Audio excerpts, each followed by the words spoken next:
you mentioned there the kind of confidence aspect, and also just being, I suppose, as an interviewer, bringing the energy of, because if you, as the interviewer, you were nervous, like I've done it before in my first podcasts, it instantly just brings everything off piece. The guest can feel you're nervous, they start rambling, you start rambling, and then it just becomes really blocky. So how would you bring the right energy to the scene? So this is exactly where we should talk about energy, because what you're describing is I can feel someone's nervous. And what is that? Like, why can I feel when someone's nervous? Again, this is rooted in science. Our energy is transferred to somebody within 3 feet of us.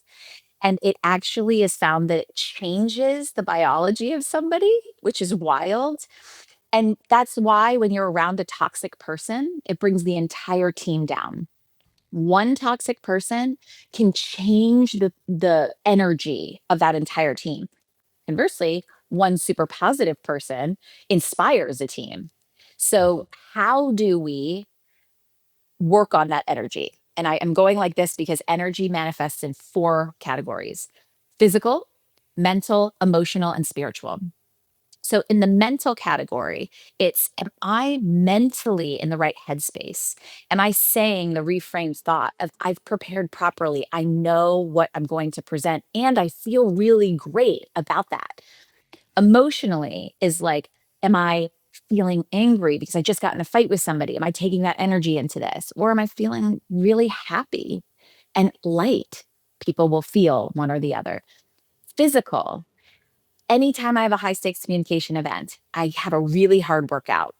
Like today, I went for a great run, and I'm just like, those endorphins are flowing, and the energy of my physical body is feeling great. And then the spiritual has nothing to do with religion, it has everything to do with purpose.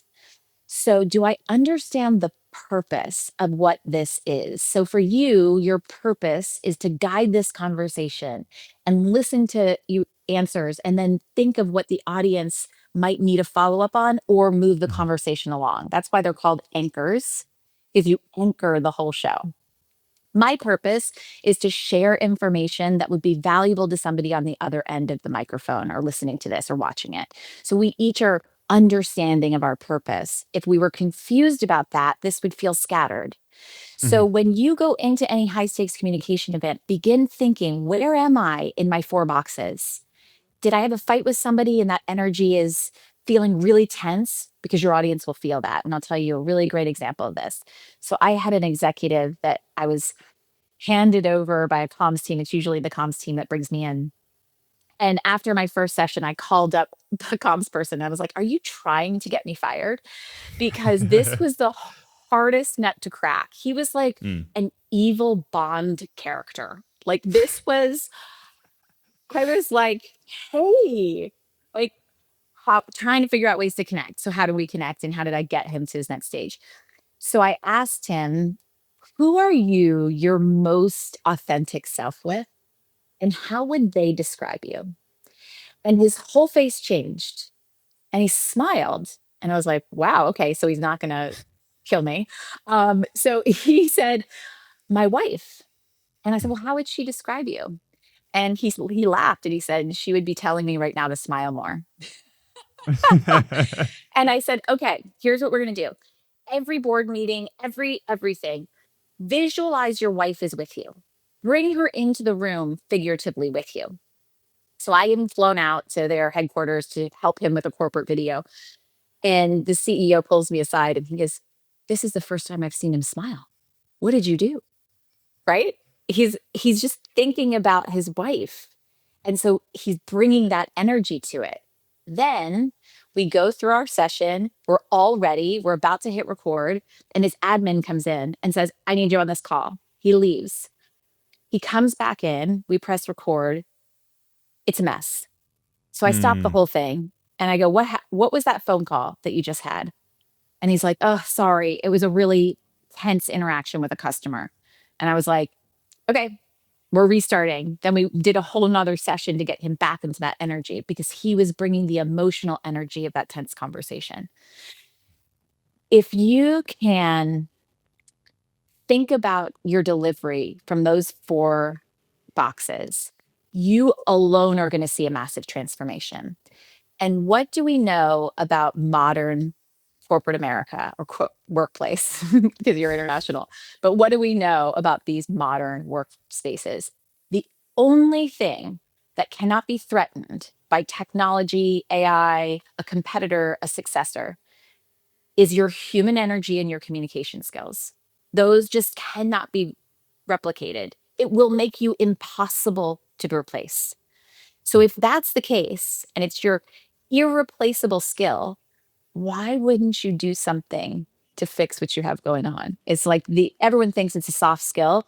Communication is the most essential skill you have in your toolbox, and executive presence, which is your energy, is your superpower that nobody even thinks to use. And what about when it comes to camera presence? Because this is one that as soon as you hit record, so many people just, they just crumble, whether it's audio or a camera. And I think it's the fact that what people think that what they say is irreversible, right? As soon as it's said in front of a camera, you could be out of control because someone has that footage. Now, realistically, in corporate structures, I'm doing the videography, so I can say, listen, we can edit this and don't worry about it. Like if you say something wrong, that's okay. So how would you reframe the energy, so to speak, when someone hits record? Because I've been in rooms with high functioning CEOs and people on podcast, neuroscientists, really smart people. The conversation is going so well. You press that the red record light button comes on. and it just goes boof. Totally different person. Yeah, totally different. I've been thinking a lot about this because this would always happen in the studio as well. I'd be having this amazing conversation with the guest in between commercial break, and all of a sudden the camera goes on and they become a totally different person. And I was thinking to myself, what? Come on, go back to our conversation.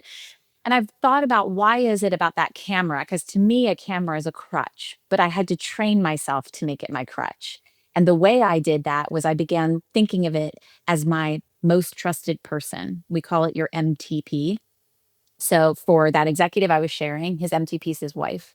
So I would have him look into that camera lens and picture her face. When I look at my MTP, when I'm looking into that camera lens, I'm thinking of the person on the other side of this podcast. I'm thinking about that person right now that's listening to it, that's sitting in their house, or they're on a run, or they're in their car, and I'm talking to them. And therefore, I'm focused on a person, one person. The reason I think that the camera completely shuts you down is because it feels like this voyeur. It feels like this third party judgment vehicle that's just like staring down at you. And it's the association we have with a camera. It's all eyes are on you. You have to say the right thing. It's just this product of a highest stakes that there is. It just happens to be structured in a black box, but it's telling us, and our brain bully is reminding us, the stakes are the highest right now.